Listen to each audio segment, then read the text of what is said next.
ರಾಜ್ಯ ಬಿಜೆಪಿ ಅಧ್ಯಕ್ಷರ ನೇಮಕ ಆದ ನಂತರ ಮೊತ್ತ ಮೊದಲ ಬಾರಿಗೆ ಬಿಜೆಪಿಯ ಪದಾಧಿಕಾರಿಗಳ ಜೊತೆಗೆ ಬಿವೈ ವಿಜಯೇಂದ್ರ ಸಭೆಯನ್ನು ಕರೆದಿದ್ದಾರೆ. ಇವತ್ತು ಆ ಸಭೆ ನಡೀತಾ ಇದೆ. ರಾಜ್ಯ ಬಿಜೆಪಿಯ ಅಧ್ಯಕ್ಷ ಗಿರಿಯ ಚುಕ್ಕಾಣಿಯನ್ನು ಹೊತ್ತುಕೊಂಡು ಮೊಟ್ಟ ಮೊದಲ ಬಾರಿಗೆ ಇವತ್ತು ಈ ಸಭೆಯನ್ನ ರಾಜ್ಯಾಧ್ಯಕ್ಷ ನಡೆಸುತ್ತಿದ್ದಾರೆ. ವಿಜಯೇಂದ್ರ ಒಂದು ಪಟ್ಟಿ ಕೊಟ್ಟಿದ್ದಾರೆ, ಅದಕ್ಕೆ ಗ್ರೀನ್ ಸಿಗ್ನಲ್ ಕೊಟ್ಟಿದ್ರು ವರಿಷ್ಠರು. ಒಟ್ಟಾಗಿ ಪಕ್ಷ ಸಂಘಟನೆ ಮಾಡೋದಕ್ಕೆ ಕಸರತ್ತು ಆರಂಭ ಆಗ್ತಾ ಇದೆ. ಇನ್ನು ಪಕ್ಷದಲ್ಲಿರುವಂತಹ ಆಂತರಿಕ ಬಂಡಾಯ ಶಮನಕ್ಕೂ ಕೂಡ ಕಾರ್ಯತಂತ್ರಗಳನ್ನ ಇವತ್ತಿನ ಈ ಸಭೆಯಲ್ಲಿ ರೂಪಿಸಲಾಗುತ್ತೆ. ಮಲ್ಲೇಶ್ವರದ ಬಿಜೆಪಿ ಕಚೇರಿಯಲ್ಲಿ ಪದಾಧಿಕಾರಿಗಳ ಜೊತೆ ವಿಜಯೇಂದ್ರ ಸಭೆ ನಡೆಸಲಿದ್ದಾರೆ. ಜಿಲ್ಲಾಧ್ಯಕ್ಷರ ಆಯ್ಕೆ ಸಂಬಂಧ ಕೂಡ ಈ ಸಭೆಯಲ್ಲಿ ಚರ್ಚೆ ಆಗುತ್ತೆ. ಪದಾಧಿಕಾರಿಗಳ ಸಲಹೆಯನ್ನ ವಿಜಯೇಂದ್ರ ಪಡಿತಾರೆ. ಅದಲ್ಲದೆ ಯತ್ನಾಳ್ ವಿರುದ್ಧವೂ ಕೂಡ ಕ್ರಮದ ಬಗ್ಗೆ ಚರ್ಚೆ ಮಾಡೋ ಸಾಧ್ಯತೆ ಇದೆ. ಎಲ್ಲಕ್ಕಿಂತ ಪ್ರಮುಖವಾಗಿ ಲೋಕಸಭೆ ಚುನಾವಣೆ ಮುಂದೆ ಬರ್ತಾ ಇದೆ. ಹಾಗಾಗಿ ಪಕ್ಷವನ್ನ ಸರ್ವಸನ್ನದ್ಧ ಮಾಡಬೇಕು. ಆ ನಿಟ್ಟಿನಲ್ಲೂ ಕೂಡ ಇವತ್ತು ಚರ್ಚೆ ಆಗುತ್ತೆ. ಆದರೆ ಅವೆಲ್ಲದಕ್ಕಿಂತ ಬಹಳ ಪ್ರಮುಖವಾಗಿ ವಿಜಯೇಂದ್ರ ರಾಜ್ಯಾಧ್ಯಕ್ಷರಾದ ಮೇಲೆ ಮೊಟ್ಟ ಮೊದಲ ಸಭೆ ಇದು ಪದಾಧಿಕಾರಿಗಳ ಜೊತೆಗೆ ನಡೆಯುವಂತಹ ಸಭೆ, ಶಾಸಕರ ಜೊತೆಗಲ್ಲ. ಬಿಜೆಪಿಯ ವಿವಿಧ ಹುದ್ದೆಗಳನ್ನು ನಿಭಾಯಿಸ್ತಾ ಇರುವಂತಹ ಪದಾಧಿಕಾರಿಗಳು, ಮೊನ್ನೆ ಒಂದು ಹೊಸ ಲಿಸ್ಟ್ ಬಂತಲ್ಲ, ಆ ಪದಾಧಿಕಾರಿಗಳ ಜೊತೆಗೆ ನಡೆಸುವಂತಹ ಸಭೆ, ಮೊತ್ತ ಮೊದಲ ಸಭೆ ವಿಜಯೇಂದ್ರ ರಾಜ್ಯಾಧ್ಯಕ್ಷರಾದ ಮೇಲೆ. ಇನ್ನೇನೇನು ಚರ್ಚೆ ಆಗಬಹುದು ಅನ್ನೋ ವಿಚಾರಗಳನ್ನು ಗಮನಿಸಿದ್ರೆ, ಪ್ರಮುಖವಾಗಿ ಬಿಜೆಪಿಯ ಸಂಘಟನೆ, ಮುಂದಿನ ಚುನಾವಣೆಗೆ ಸಿದ್ಧತೆ, ಜೊತೆಗೆ ಆಂತರಿಕ ಕಚ್ಚಾಟ, ಕಿತ್ತಾಟ, ಬಾಯಿಗೆ ಬಂದಂಗೆ ಮಾತನಾಡುವಂಥದ್ದು, ಇವೆಲ್ಲದರ ಬಗ್ಗೆ ಚರ್ಚೆ ಆಗುತ್ತೆ.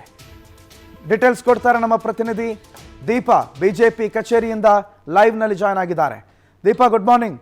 ಏನೇನು ಚರ್ಚೆ ಆಗುತ್ತೆ, ಏನೇನು ವಿಚಾರಗಳ ಬಗ್ಗೆ ಇವತ್ತು ಬಹಳ ಪ್ರಮುಖವಾದ ಪ್ರಸ್ತಾಪ ಆಗುತ್ತೆ? ಇವತ್ತಿನ ಸಭೆಯ ಮೂಲ ಉದ್ದೇಶ ಏನು ದೀಪಾ? ಇವತ್ತು ನೂತನ ಪದಾಧಿಕಾರಿಗಳು, ಬಿಜೆಪಿಯಿಂದ ಇತ್ತೀಚೆಗೆ ಆಯ್ಕೆಯಾದಂತಹ ನೂತನ ಪದಾಧಿಕಾರಿಗಳ ಸಭೆಯನ್ನ ಬಿಜೆಪಿ ರಾಜ್ಯಾಧ್ಯಕ್ಷ ವಿಜಯೇಂದ್ರ ಅವರು ಕರೆದಿರುವಂತದ್ದು. ಪ್ರಮುಖವಾಗಿ ಲೋಕಸಭಾ ಚುನಾವಣೆಯನ್ನ ದೃಷ್ಟಿಯಲ್ಲಿಟ್ಟುಕೊಂಡು ಈ ಸಭೆಯನ್ನ ನಡೆಸಲಾಗ್ತಿದೆ. ಯಾಕಂದ್ರೆ ಹಿಂದೆ 25 ಸ್ಥಾನಗಳನ್ನ ಬಿಜೆಪಿ ಗೆದ್ದಿತ್ತು. ಆದ್ರೆ ಇದೀಗ ರಾಜ್ಯದಲ್ಲಿ ಕಾಂಗ್ರೆಸ್ ಸರ್ಕಾರ ಇದೆ, ಅದರಿಂದ ಏನಾದ್ರೂ ಎಫೆಕ್ಟ್ ಆಗಬಹುದು ಅನ್ನುವಂಥದ್ದು ಒಂದು ಕಡೆ. ಮತ್ತೊಂದು ಕಡೆ ಇವರು ಕೊಟ್ಟಿರುವಂತಹ ಗ್ಯಾರಂಟಿಗಳು ಏನಿದೆ, ಆ ಗ್ಯಾರಂಟಿಗಳ ಯಾವ ರೀತಿಯಾಗಿ ಜನರ ಮೇಲೆ ಪ್ರಭಾವವನ್ನ ಬೀರುತ್ತೆ ಅನ್ನುವಂತಹದ್ದು ಕೂಡ ಇಲ್ಲಿ ಮುಖ್ಯವಾಗುತ್ತೆ. ಹಾಗಾಗಿ ಲೋಕಸಭಾ ಚುನಾವಣೆಗೆ ಬಿಜೆಪಿ ಯಾವ ರೀತಿಯಾಗಿ ತಯಾರಿಯನ್ನ ಮಾಡ್ಕೊಳ್ಬೇಕು, ಗುಂಪುಗಾರಿಕೆಯನ್ನ ಬಿಟ್ಟು, ಕಚ್ಚಾಟಗಳನ್ನ ಬಿಟ್ಟು ನಾವು ಯಾವ ರೀತಿಯಾಗಿ ಕೆಲಸ ಮಾಡಿದ್ರೆ ಕೇಂದ್ರದಲ್ಲಿ ಮತ್ತೊಮ್ಮೆ ಮೋದಿ ಪ್ರಧಾನಿ ಆಗಬಹುದು ಅನ್ನುವಂತಹ ನಿಟ್ಟಿನಲ್ಲಿ ಈ ಒಂದು ಸಭೆಯನ್ನ ಕರೆದಿರುವಂತಹದ್ದು. ಸಾಮಾನ್ಯವಾಗಿ ವಿಜಯೇಂದ್ರ ಅವರನ್ನ ರಾಜ್ಯಾಧ್ಯಕ್ಷ ಮಾಡಿದಾಗಿನಿಂದಲೂ ಕೂಡ ಯತ್ನಾಳ್ ಅವರ ಒಂದಿಷ್ಟು ಹೇಳಿಕೆಗಳು, ಅವರ ಒಂದು ಬಹಿರಂಗ ಅಸಮಾಧಾನವನ್ನ ಕೇಳ್ತಾ ಇದ್ವಿ. ಇದೀಗ ಆ ವಿಚಾರಗಳ ಬಗ್ಗೆಯೂ ಕೂಡ ಇವತ್ತಿನ ಸಭೆಯಲ್ಲಿ ಚರ್ಚೆ ಆಗುತ್ತೆ. ಕಾರ್ಯಕರ್ತರನ್ನ ಹಿಡಿದಿಟ್ಟುಕೊಳ್ಳುವುದು ಹೇಗೆ, ಜೊತೆಗೆ ಎಲ್ಲಿ ರಾಜ್ಯದಲ್ಲಿ ಬಿಜೆಪಿ ಸೋಲು ಅನುಭವಿಸಿದಂತಹ ನಂತರದಲ್ಲಿ ಒಂದಿಷ್ಟು ಆತಂಕ ಕಾರ್ಯಕರ್ತರಲ್ಲೂ ಕೂಡ ಇತ್ತು. ಆ ನಿಟ್ಟಿನಲ್ಲಿ ಕಾರ್ಯಕರ್ತರನ್ನ ಒಗ್ಗೂಡಿಸುವಿಕೆ ಹೇಗೆ ಅನ್ನುವಂತಹ ನಿಟ್ಟಿನಲ್ಲಿ ಇವತ್ತಿನ ಒಂದು ಸಭೆಯಲ್ಲಿ ಚರ್ಚೆ ಆಗುತ್ತೆ. ಈಗಷ್ಟೇ ಬಿಜೆಪಿಯ ನೂತನ ರಾಜ್ಯಾಧ್ಯಕ್ಷ ವಿಜಯೇಂದ್ರ ಬಿಜೆಪಿ ಕಚೇರಿಗೆ ಆಗಮಿಸಿದ್ದಾರೆ. ಒಬ್ಬರೇ ನೂತನ ಪದಾಧಿಕಾರಿಗಳು ಕೂಡ ಬಿಜೆಪಿ ಕಚೇರಿಗೆ ಬರ್ತಾ ಇರುವಂತದ್ದು. ಕೆಲವೇ ಕ್ಷಣಗಳಲ್ಲಿ ಸಭೆ ಕೂಡ ಆರಂಭ ಆಗುತ್ತೆ. ಪ್ರಣವ್, ದೀಪಾ, ಪ್ರಮುಖವಾಗಿ ಯಾರ್ಯಾರು ಭಾಗಿಯಾಗ್ತಾರೆ? ಕ್ವಿಕ್ ಆಗಿ ಯಾರ್ಯಾರು ಇವತ್ತಿನ ಸಭೆಯಲ್ಲಿ ಹಾಜರಿರ್ತಾರೆ ದೀಪಾ?